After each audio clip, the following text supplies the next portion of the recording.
Hi everyone and welcome. We are very excited to bring you our second episode of Face to Face, an educational webinar series for nonprofit, church, and volunteer management leaders. Today we're joined by Kristen Kraklow, the Volunteer Engagement and Experience Manager at the Oregon Museum of Science and Industry, and our host, Olivia Carter, Verified First Marketing Manager, to discuss why re-amplifying your mission makes all the difference in volunteer retention. But before we begin, let's discuss some housekeeping items. To view past face-to-face episodes or register for upcoming events, please check out our face-to-face webinar page on our website at verifiedfirst.com. Additionally, at the end of this webinar, we'd love for you to stick around and fill out our post-webinar survey. There, you can provide feedback to our team and request future face-to-face webinar topics. During this webinar, we want you to utilize the chat function to ask our speakers any questions you'd like them to discuss. To prepare, let's practice now. In the chat feature, let us know where you're tuning in from and what the weather is currently like there. Verified First is located in Boise, Idaho, and today it's a sunny 80 degrees outside.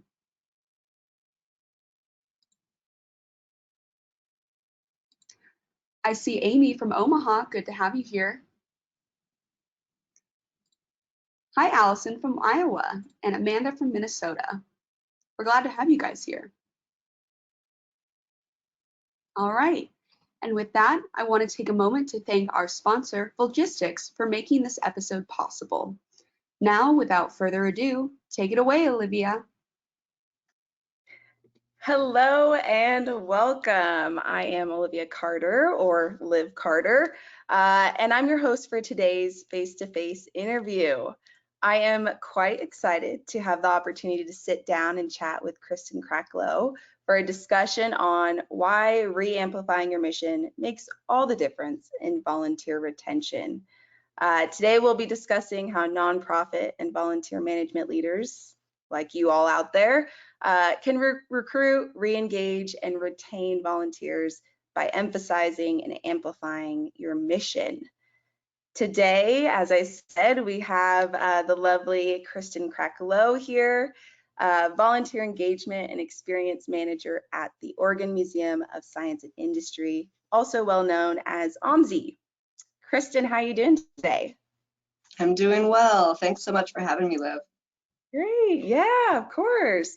Now, Kristen, before we get started, I'd love for you to share a bit about what you do at OMSI and also give you the opportunity to share about OMSI's mission. Yeah, thank you. So the role I have at OMSI is a very long title, but basically it means that I work with all the volunteers who are in part of our organization. And I am with them from the beginning of recruitment, sometimes meeting them at either an interview fair or having a phone conversation with them. And then move them on to the paperwork side of things, then on to orientation, and then actually place them in the roles and connect them with supervisors and other volunteers that work with them.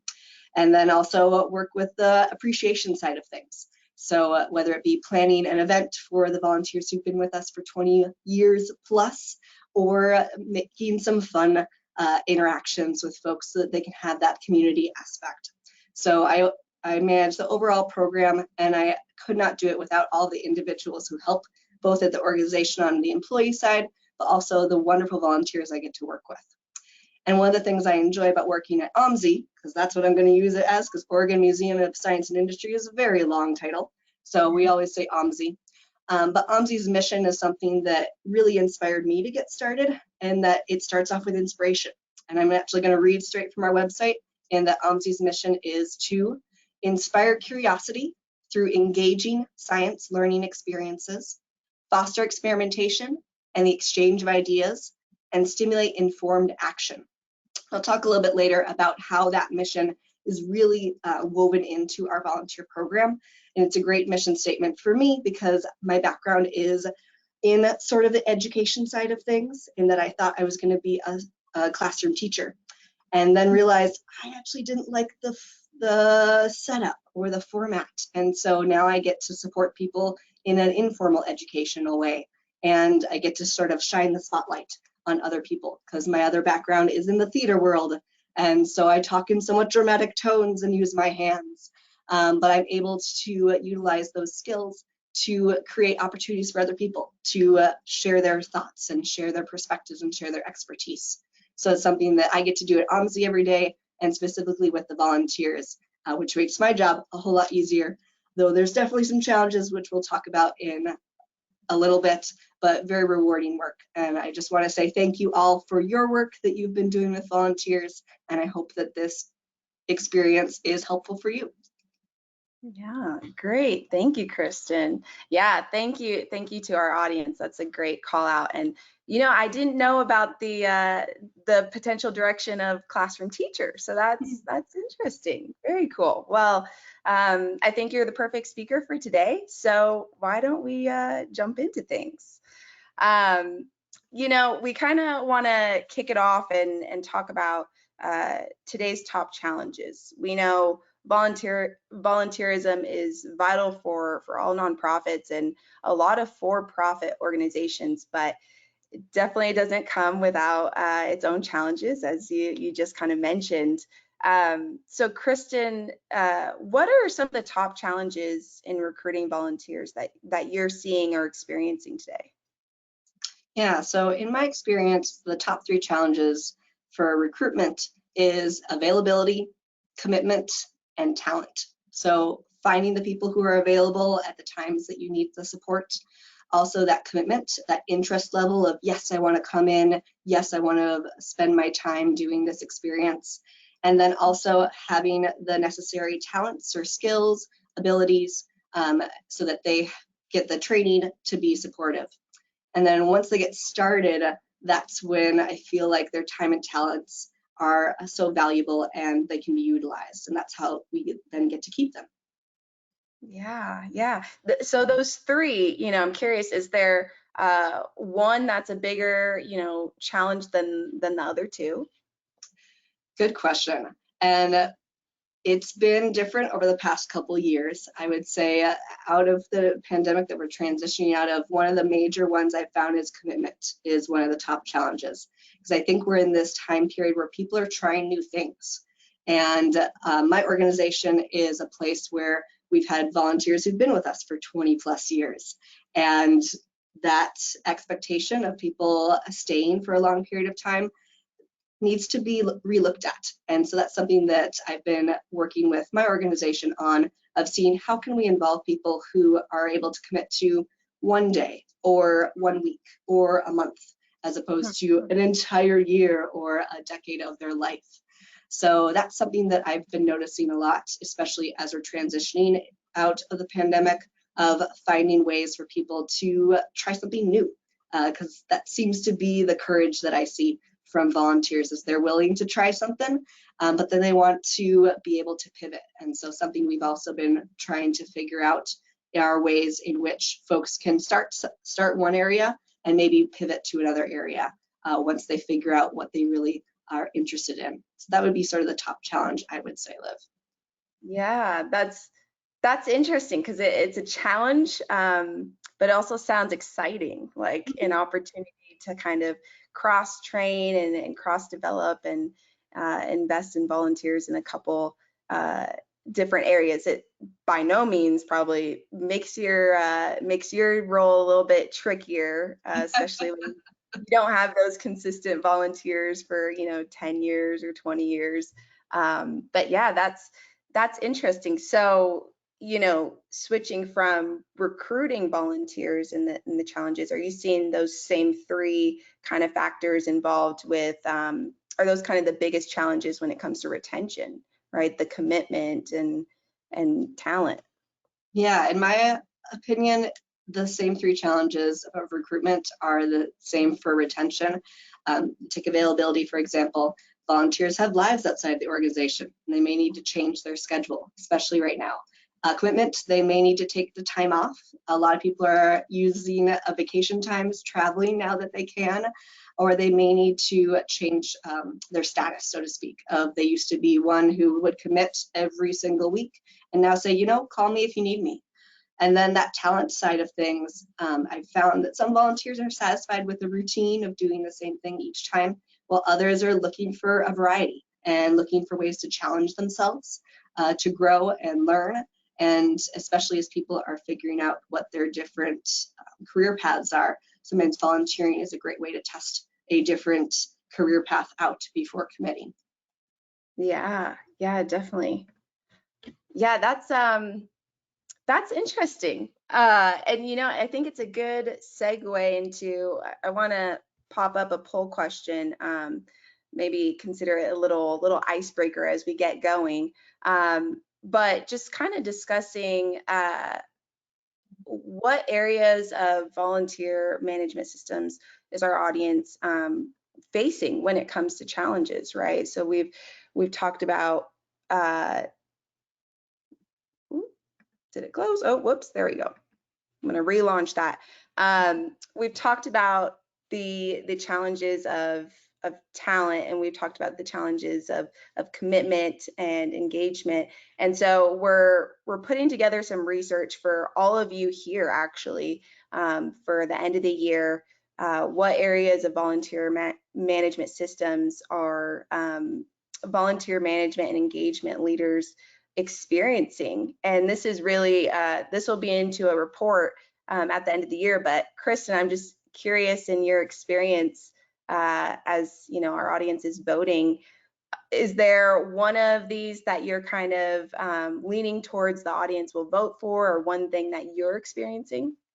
I would, if I had to guess, I would probably say somewhere around recruitment and retention. Okay.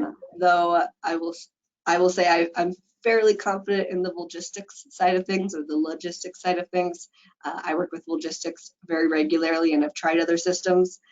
Some of them have some pros, but also cons. So I'm hoping that it's somewhere in the middle there. That'd be my guess. Okay, let's take a look. Share the results. Let's see.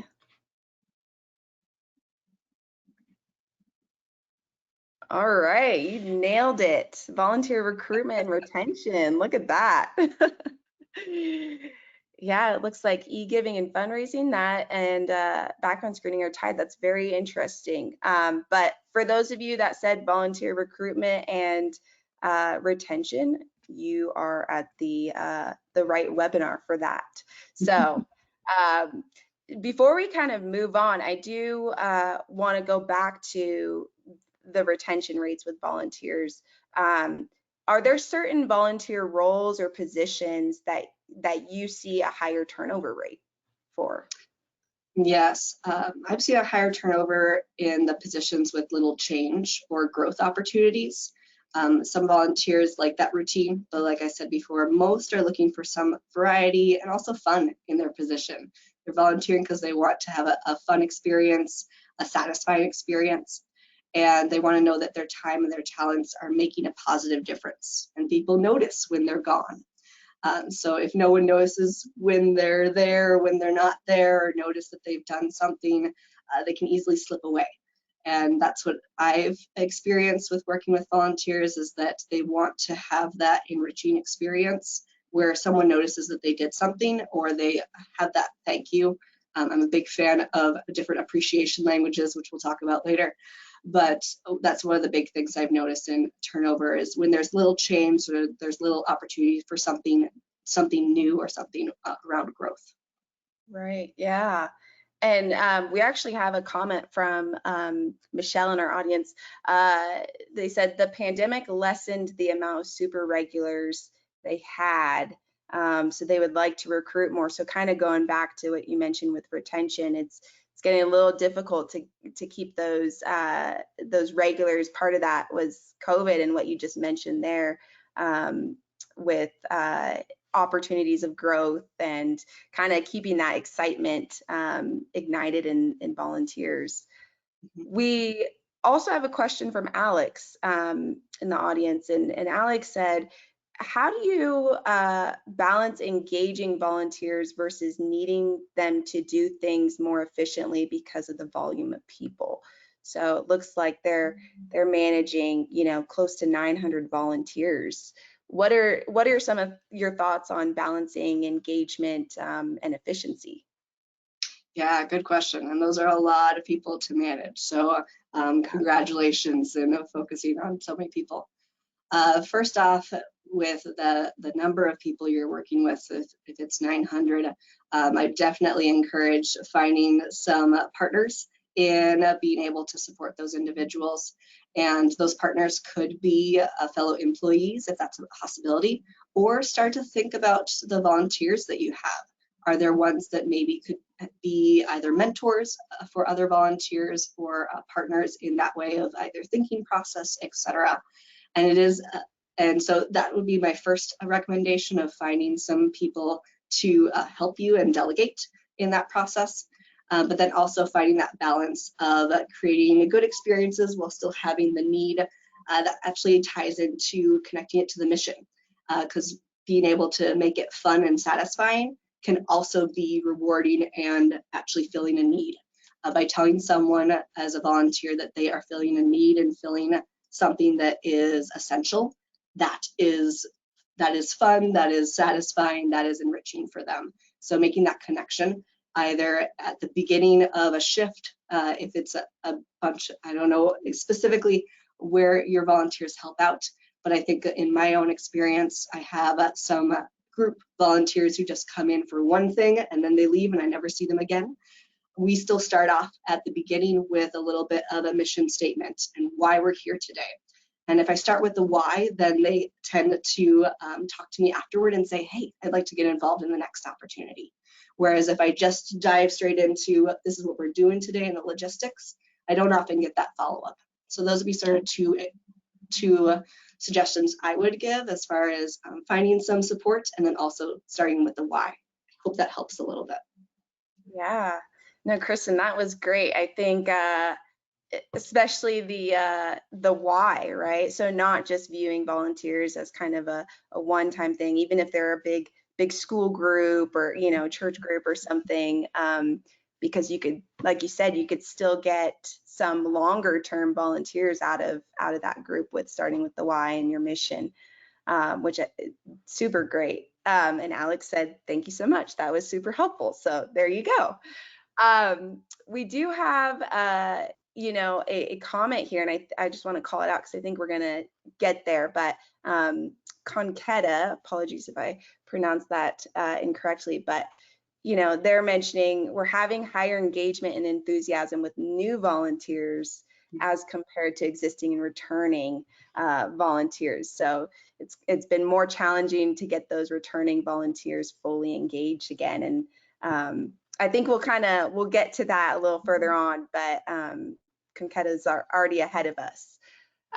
So Kristen, as we're talking about some of the challenges in the space, what are your thoughts on, could problems with understanding the value of the mission or the why be a part of that retention problem or lead to turnover? Yeah, thank you. And I definitely say there could definitely be problems around connecting mission statement with the turnover. So I'll ask the audience this question of, have you ever had a time in your life when there were multiple directions to go? And I don't need an answer in the comments, but just think about that, where you had multiple different paths. I certainly have. For me, I focus a lot on what is my purpose or what is a mission to help me decide which direction to pursue. And so actually I work with my boss every year to focus on the mission statement for the organization and then plan out my goals for the year. It helps me to reconnect and redirect my energy to create a positive impact. And volunteers are similar. The way they want to be able to answer the question, what positive impact did I make today? Now, that's not always easy to do when you have 900 volunteers or even 5 volunteers to ask that question. But having that being asked on a regular basis, either through an annual report or just casually having a conversation of what made you smile today, really connects them to the why and the how. Something that we do for our new volunteers is on the first 3 shifts, and again, I'm talking about volunteers who are here for a more long-term period. On the first shift, we ask them at the end of their shift, what positive impact did you make today? What made you smile? How did you make someone else smile today? And those things can help them reflect and realize, oh, I actually did something. I actually did something that made a difference. And sometimes we use our language around mission statements, sometimes we don't. But with my mission statement around inspiring curiosity and fostering experimentation in a science museum where we actually do experiments, those are pretty easy questions to ask. So I would encourage you to think about what is happening in your organization that you can then tie into the day-to-day operations, as it were, for the volunteers. Because again, that can connect them to the why and help to reignite why they started volunteering in the first place. Yeah, that what stood out to me there was just the creating the space and opportunity for reflection. Because yeah, a lot of times we go through our day-to-day, I mean, whether you're volunteering or just your day-to-day job, right? You go through it, checking tasks off, engaging with individuals, but taking the time to reflect and be like, what actually made me smile today? What did I find the most engaging part of my day? You know, I love the idea of creating that space. So very good feedback there, Kristen. You know, on that note, I want to kind of transition to talking about utilizing your mission. And I want to start off by, with your experience, are there certain elements of a mission statement, you know, that resonate with volunteer groups? Yeah, with volunteers, I often find they're motivated by, I'm going to categorize them into 3 different categories. One would be around what are they affiliated with, or how are they connecting with their community. Others could be volunteering because they want an influence, they want to make a difference. And then others are looking for that connection and that appreciation of being able to say, hey, I did something well, that achievement aspect. So then working with the elements of a mission statement, connecting to how are people going to make a difference? How are they making an influence? How are they going to be part of a group? How are they going to be part of the community? And then also, how are they going to be able to achieve things? What values are they going to be able to instill? So those are sort of the few elements that I try to think about when connecting volunteers with our mission. Yeah. So 3, community, influence, and connection. That helps with the 3 for our audience to remember there. You know, Kristen, you mentioned it a little bit, but how does OMSI actively use its mission statement when it comes to recruiting and retaining volunteers? So for OMSI, we use our mission statement in a variety of ways. One of the recruitment messages we often use is things like, do you want to inspire curiosity in the next generation of scientists? It's usually a yes. Looking for places to foster exchanging ideas? Would you like to stimulate informed action in your community? So these are messages that we've used to recruit volunteers for our attractions, exhibits, and events. And it specifically takes from our mission statement. Inspire curiosity, that's in the mission statement. Foster exchange of ideas, in the mission statement. Stimulate informed action, mission statement. So we try to apply those into the recruitment messages that are sort of the short asks, so to speak, or the requests for volunteers. And then we dive more into incorporating that language into our position descriptions. So if a volunteer has read that tagline and they say, yes, I want to learn more, then it opens up into what we call position descriptions. And so that gives a little bit more information about what the essential responsibilities are, schedule, etc. But the overall summary, we always try to play in different words from the mission statement. And that's actually something I've been working with my team on is, okay, how can we show that it's an essential experience and also is going to make a difference in the community and a difference in our mission. So I try to use those words in all the recruitment messages and even in the description itself. Yeah, so kind of that repetition of language, and then also just the intentionality of placement. Exactly. Yeah, yeah. So what about training volunteers? What does that look like, you know, OMSI using your guys' mission and that verbiage and messaging? Yeah, so in our orientation, and for orientation for us, most of our volunteers are coming for either a 3-month commitment or longer. And so the orientation starts off with the mission statement. And we share that this is how volunteers get involved and how they can make a difference. And using just Inspire Curiosity as an example, that is specifically happening when volunteers visit our museum or our exhibits or events, and volunteers are there to greet people. Say, how can I help you? How can I inspire you today? It sounds a little cheesy, but usually people smile back and then say, well, I'm looking to have a good time, or I'm looking to learn about the Da Vinci exhibit that you have there. And they're able to connect them to different experiences. And so then through training, we also talk about various scenarios that may happen in the museum, and again, focus on our values. So one of the things we're focusing on a lot right now is our commitment to equity and diversity and inclusion. So we bring up some different scenarios, and it's been wonderful to hear from volunteers of how they have experiences and how other people have experiences, and they're different. But it doesn't mean that one of them is right or wrong. It's a different way to handle a different situation. So it's been wonderful to hear from different people about how they are able to handle different scenarios and still accomplish the same mission. And like I mentioned before around volunteers being motivated by different things, we try to tie those into our training process as well, as far as how they can accomplish the goal by connecting to the mission, or being able to influence the people around them, or being able to just spend time together in more of that community building experience. Yeah, yeah, that's great. I think like you said, well, our audience is saying too, great information. Thank you, Kathleen, for submitting that. But that's important, not just using your mission in the recruitment, you know, and kind of putting the actions behind it throughout training. We have a couple questions actually. I think one we'll kind of get to here, but you know, one individual, Aaron, mentioned we have had challenges with the mentor concept and volunteers feeling superior to newer volunteers.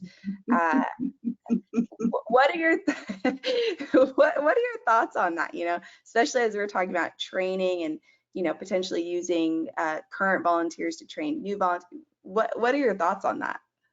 Yeah, thank you for the question, and I can appreciate it. It has happened to me as well, and that it happens with humans. We want to feel like we know what we're doing and we're going to move forward, and sometimes we forget about the mentor side of things. So it's something that I've been working with my organization as well, and what I have learned is often going back to the why really makes a big difference. Why is someone wanting to be a leader? Why is someone wanting to be a mentor? And if it's because they want a shiny pendant that says I'm a leader, okay, maybe we need to transition them to some other leadership position rather than being a mentor. And also having that conversation with individuals. If you have that relationship with people, I'd encourage to have that one-on-one conversation of saying something to the effect of, yes, I understand that you want to be a leader, and I need you to be a leader who supports others because you've been new before, these people are new as well, and try to connect on that level, starting with the heart, and again, starting with the why. Why do they want to be a leader? And having that ongoing dialogue. Something that I learned from coming into my position at OMSI is that we were seeing that happen. We were seeing the mentors become the sort of, I'm going to use the word master of the volunteers, and we we learned that we needed to have more ongoing trainings or even just check-ins with the mentors, just to keep them in the same direction as they had first started. And so that what that looked like was having either regular check-ins with them on a quarterly basis every 3 months or so. Again, it can be as regular as you'd like. But then even just having an annual get-together training of, okay, all the mentors come together, we're just gonna do a refresh. And again, connect to why are we all here? What do we hope to accomplish together? And what experiences have you had that maybe we need to address and go forward with? So I hope that is somewhat helpful. Keep going with it. It's definitely a challenge that I resonate with, but it's definitely worthwhile to work with those leaders, because they became a leader and they became a volunteer because of something, and they were new once. Sometimes we just need a reminder of that. Yeah, great feedback. And we actually kind of have a similar question. So before we move on to retention a bit more, Julie has a question here. How do you juggle seasoned volunteers and their needs along with teenagers? Sometimes less committed, a little less dependable, but important to pour into and invest in, right? Exactly. Yeah, those are definitely two different categories, I guess I'll say. And yes, we have that situation too, where we have the seasoned volunteers and some individuals who are a little bit newer to, oh, I have to do scheduling. I have to tell people that I can't make something somewhere at some point in time. Definitely keeping that balance of meeting people where they're at. They're learning, we're trying to go forward. So for me, a lot of it is holding expectations that people can meet, and being able to meet, again, people where they're at. So if it is a seasoned volunteer who has been there every Tuesday morning and you know that they're always going to be there, and also having a teenage volunteer who comes in on a Saturday and then you might not hear from them for a while. Holding that expectation of maybe communication would be my recommendation of, okay, if you're not going to be here, you need to communicate. And if we're not communicating, regardless, this just is not a good fit for the current situation. That way you can hold that expectation for everyone and still meet people where they're at. If a teenager tells you that, oh, they're not going to make it that morning as opposed to a couple days before, which the seasoned volunteer may do, you're still holding the same expectation. But again, we can't get new seasoned volunteers without engaging with the new volunteers. And for me, teenagers are essential to us continuing to grow and having that volunteerism spirit. I've actually had some great experiences with volunteers who are more the 13 to 18-year-olds who may not be able to commit on a regular schedule or may have difficulty with the communication aspect, but who are terrific with our guests and being able to be inclusive and mindful of different perspectives. And when I can connect those individuals together, the seasoned volunteer and the teen volunteer, and make it less of a mentor apprentice and more of a you're learning together experience, that seems to be beneficial for both of them, because the seasoned volunteer can learn something from the teen volunteer and vice versa. Yeah, definitely.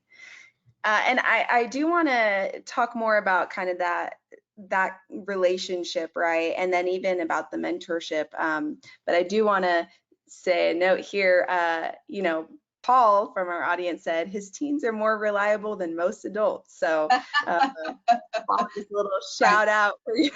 Meet people where they're at. Each person's an individual. Yeah, that's awesome.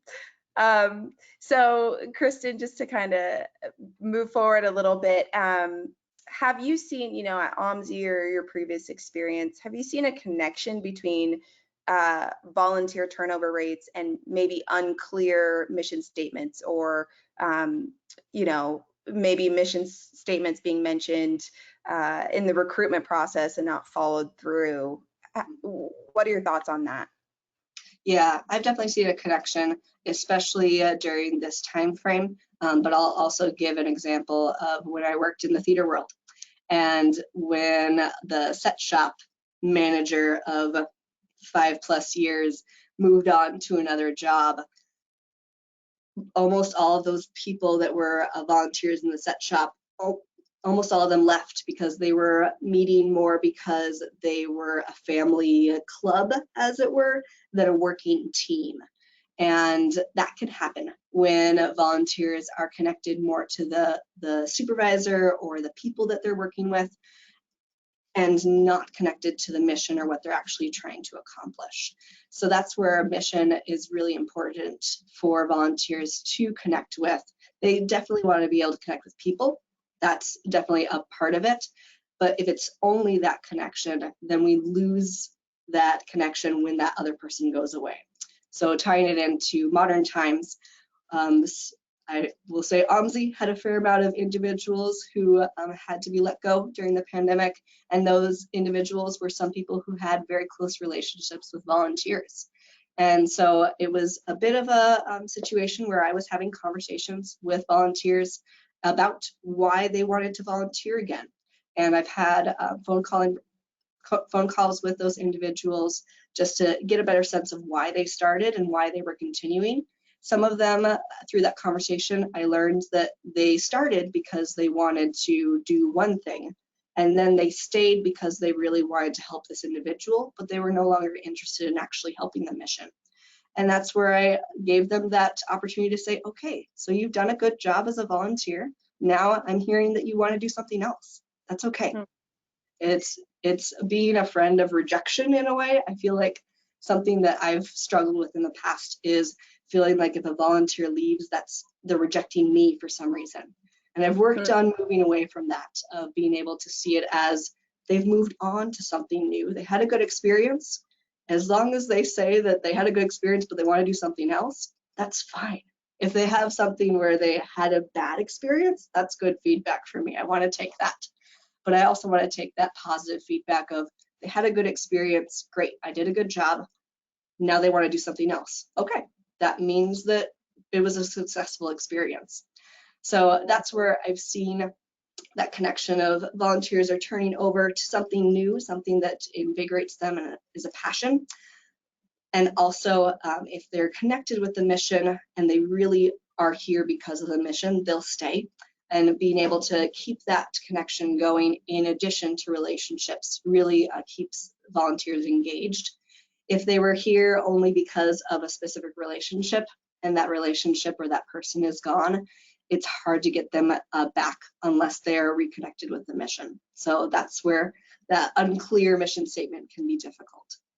Yeah, wow. Yeah, you spoke to the kind of that process, how it can initially be the mission that draws them in, but maybe it's, you said family club, that kind of keeps them there.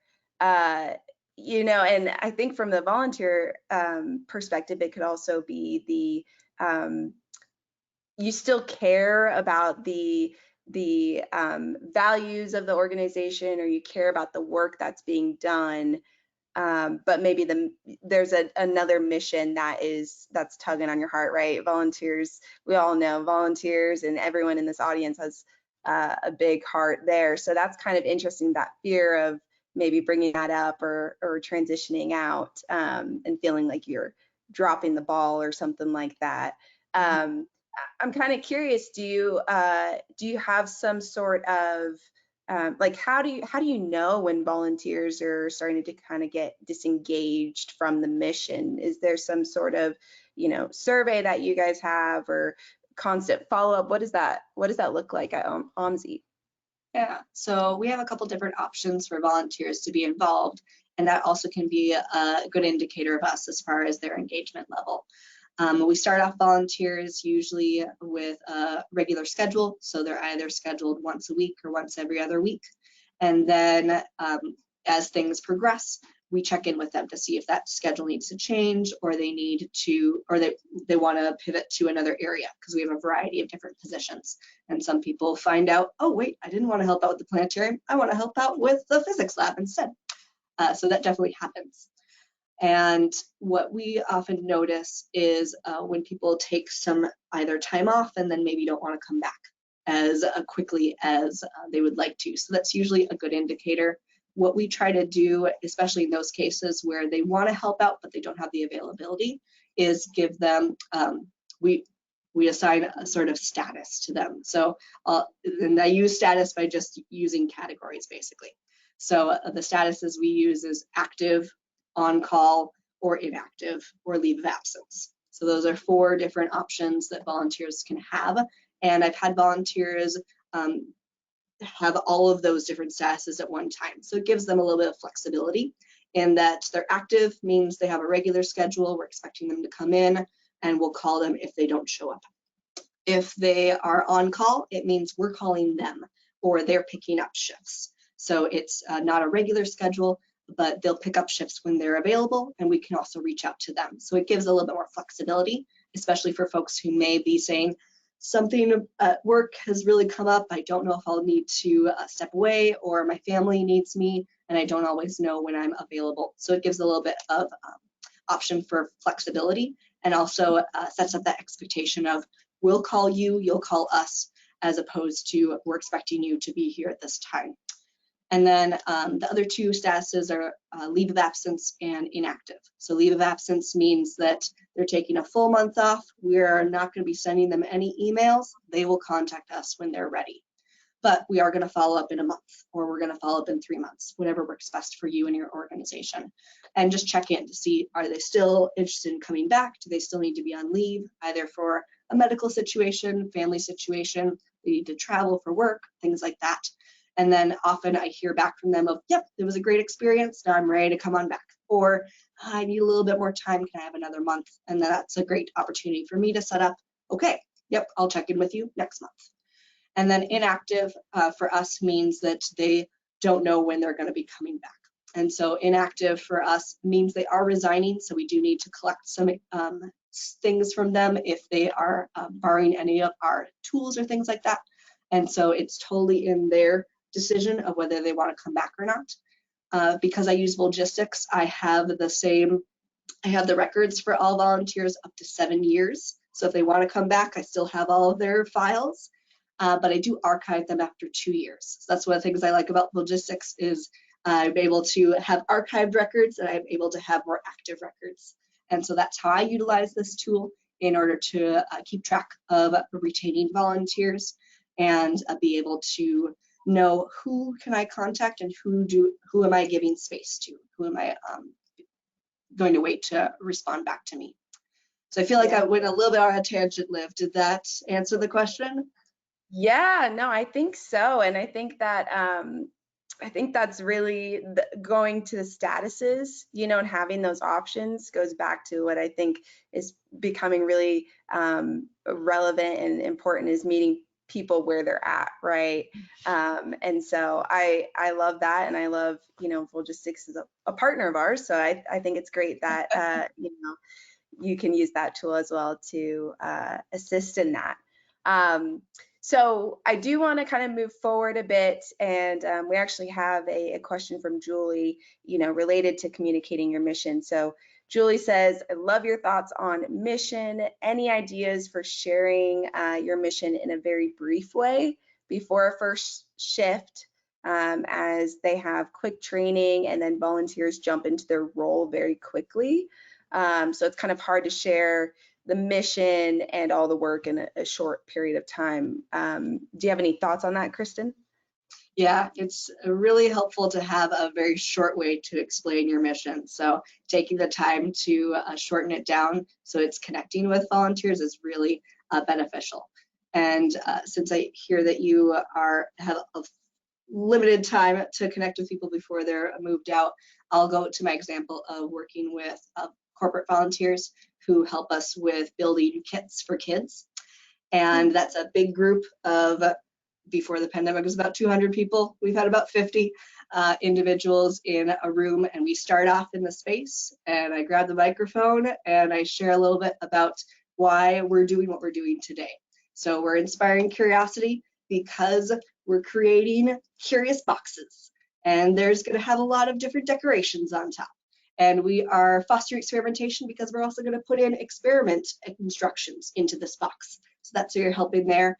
And then we actually have tools and we're going to be shipping them out to other different schools around our area. So that's how we're stimulating informed action in our community. So those are the three little things of this is the action you're doing, and this is how it connects with our mission. This is another action you're doing, how it connects with our mission, etc.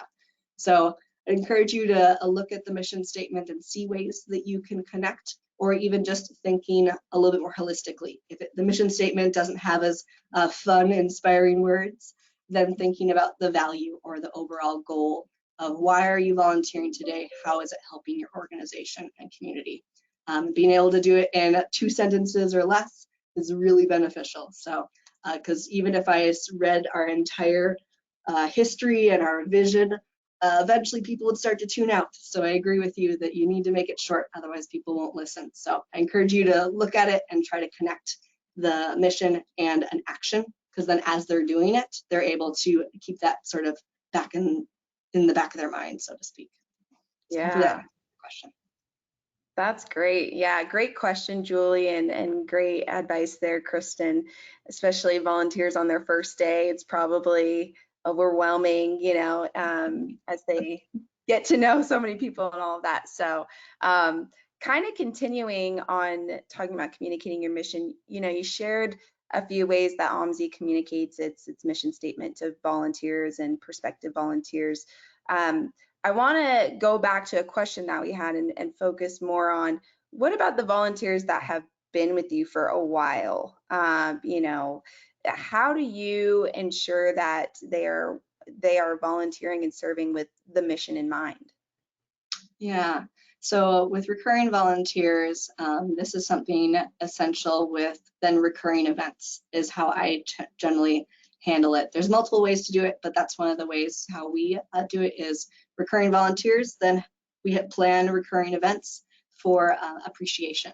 So for example, we hold volunteer appreciation celebration every April on National Volunteer Appreciation Week. If you want to know what the next week is, you can Google it. But that's where our organization's leaders speak on how volunteers impact our organization's process.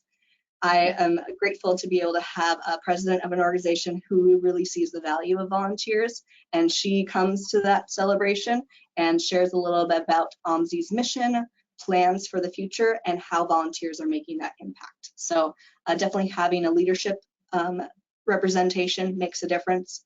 But then we also send out data on a monthly basis. I have volunteers who really love data, and they've told me this before, that they love to know numbers because they're often asking, like, how many volunteers do we have? Do we have enough volunteers? So I send out a monthly newsletter to volunteers, and that includes how many new volunteers joined, could be something about maybe a fundraising event we had, or any other highlights.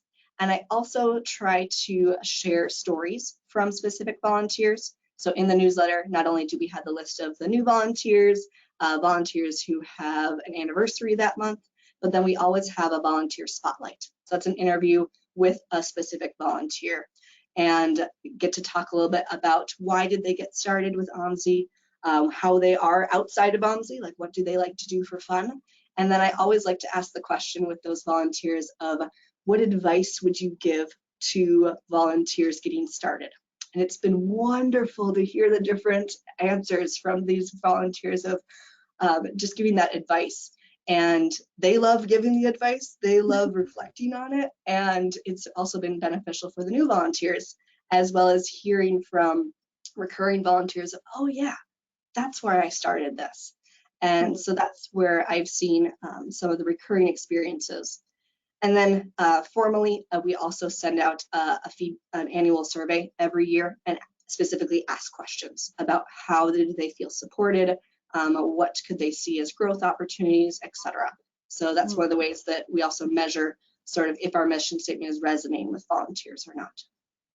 That's awesome. Yeah, I love the idea of, asking why they started, and then the advice from, current volunteers to kind of, maybe newer volunteers. I'm sure you get a wide range of feedback and responses from that question alone. That's wonderful. Yeah, that's awesome. So Kristen, as we are coming on our time a little bit more, I do want to get to, mission and your volunteers. So how it relates to volunteer commitment. We've talked about how a mission, an effective mission can help you attract volunteers and engage them. But how do you connect the dots between recruiting and furthering your mission? So kind of, throughout the process, you're not just stopping at recruiting, but furthering your mission in your community and, you're amongst your volunteers and so on. Yeah, so connecting those dots between recruiting and then furthering your mission, I often find one of the ways that it really helps with our organization is utilizing current volunteers. So like I mentioned, the newsletter of having people share their stories, and then also connecting those new volunteers with seasoned volunteers to share their experiences, but then also building on sustainability and getting to see sort of the bigger picture. One of the things that I've heard from new volunteers is that in the orientation, we actually go over our 20-year vision and our 5-year plan, and they're like, whoa, you're sharing that with me? I'm a volunteer. Like, yes, we want you to be part of it. So Yeah. whether your organization has a 20-year vision or a 5-year plan, that's not you can use what you have, is what I'm trying to say. Utilize, where are we headed? What's your goal, and how can that mission continue? And then show those steps as it were. So one of the things that my organization is working on is creating more sustainable practices. And yeah, that doesn't quite involve volunteers if they're the ones putting things together, but they can see that by supporting the organization with their time and being able to keep communities still coming into the space and having a good time means that we are continuing to generate revenue, and means that we're able to then install the new roof that we had last summer or the new solar panels that we got. And then I was able to share with volunteers just yesterday, actually, and that our solar panel data is now online. So I shared that with them and said, look, this is what you did by supporting us way back last year, when you remember all of the difficulties with the roof, because we had volunteers out in the main lobby, like directing people, because it was construction all around here. And so volunteers were being those guides of, yes, we know it's a maze here, just go right, go left, and then go right again. You'll get to where you want to go.